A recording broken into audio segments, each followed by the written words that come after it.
Hey, what's up guys? Rev here. Today we continue following a disturbing trend in this all too corporate world. The prudish crusade against any media or content with even a sliver of sexual nature attached to it.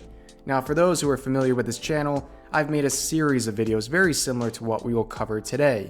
For quite some time, corporations and even governments have ramped up bans against the sale and distribution of many types of not safe for work content, and for our purposes, this includes anime, manga, hentai, video games, and alike. In previous videos, I've discussed the banning of hentai many ecchi anime series in Australia, the banning of some anime-related products by Amazon, Patreon banning not safe for work content and artists, Apple essentially forcing apps to remove not safe for work content or risk being yeeted from the App Store, and honestly, many more examples, but you get the point. And before people go, who cares, Rev? They are mostly private companies, they can do what they want. Well, most of these companies have a monopoly over the distribution of content and shipping to the West, and they seem to have a complete hard-on for anything relating to anime and ban that type of content left and right, but are also hypocrites when it comes to traditional sources of sexual content, as we will see. So today's story involves eBay, the website that I normally clown on as being the dollar store Amazon, but obviously a lot of people still use it. So what is eBay up to these days? Well, recently eBay updated its adult items policy on its website. These are the guidelines that distributors and sellers must follow to sell items on eBay. And quite obviously, if you fall outside of these guidelines, your product is removed from their listing or even prevented from doing so in the first place.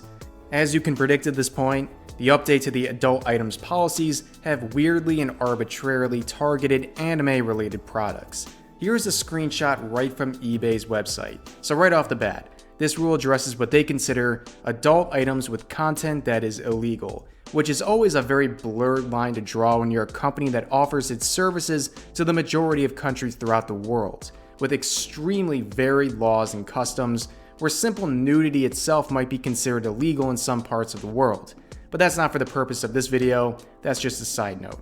What we're concerned with is the next section of the banned content list, the third bullet point, which reads sexually oriented materials, including items containing nudity and displays of sexual activities, are not allowed. This includes the following. Now jump down a bit and we'll see this rule includes sexually explicit anime, comics, books, films, animation, manga, hentai, yaoi, which I don't know why, but the yaoi thing sticks out like a sore thumb to me. Like they really wanted to make a point here. I don't see Yuri listed there, by the way, but whatever, I guess. I'm not sure what they're trying to say there, but I get a pretty nefarious message from this. I mean, by definition, yaoi doesn't even mean sexual content. It could literally just be romance between two men. And they're banning that? Alright then.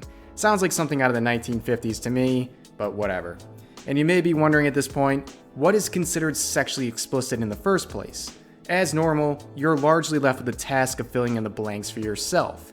Broad and vague language is used a lot by corporations to give themselves a lot of control while curating their content offered through their services, while technically following their own rules, even if it's done very loosely. Now this rule also bans adult magazines, nudist publications, or adult anime/manga that includes sexually explicit content, nudity, or sexual stories.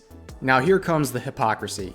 The following magazines and books can be listed in the magazines category as long as the listing does not contain nude images or explicit content.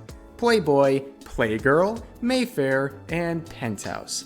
So it doesn't take a Coomer or a genius to know that those magazines are primarily filled with content revolving around sex. But manga, anime, and alike doing the same? Banned. I find that quite interesting. So this is the next chapter of this prudish corporate crusade against anything from Japan. It's gross, it's hypocritical, and it's only getting worse. In a nutshell, eBay can suck a fat one, and this is the first time I've noticed this company in years, just to be disappointed by it.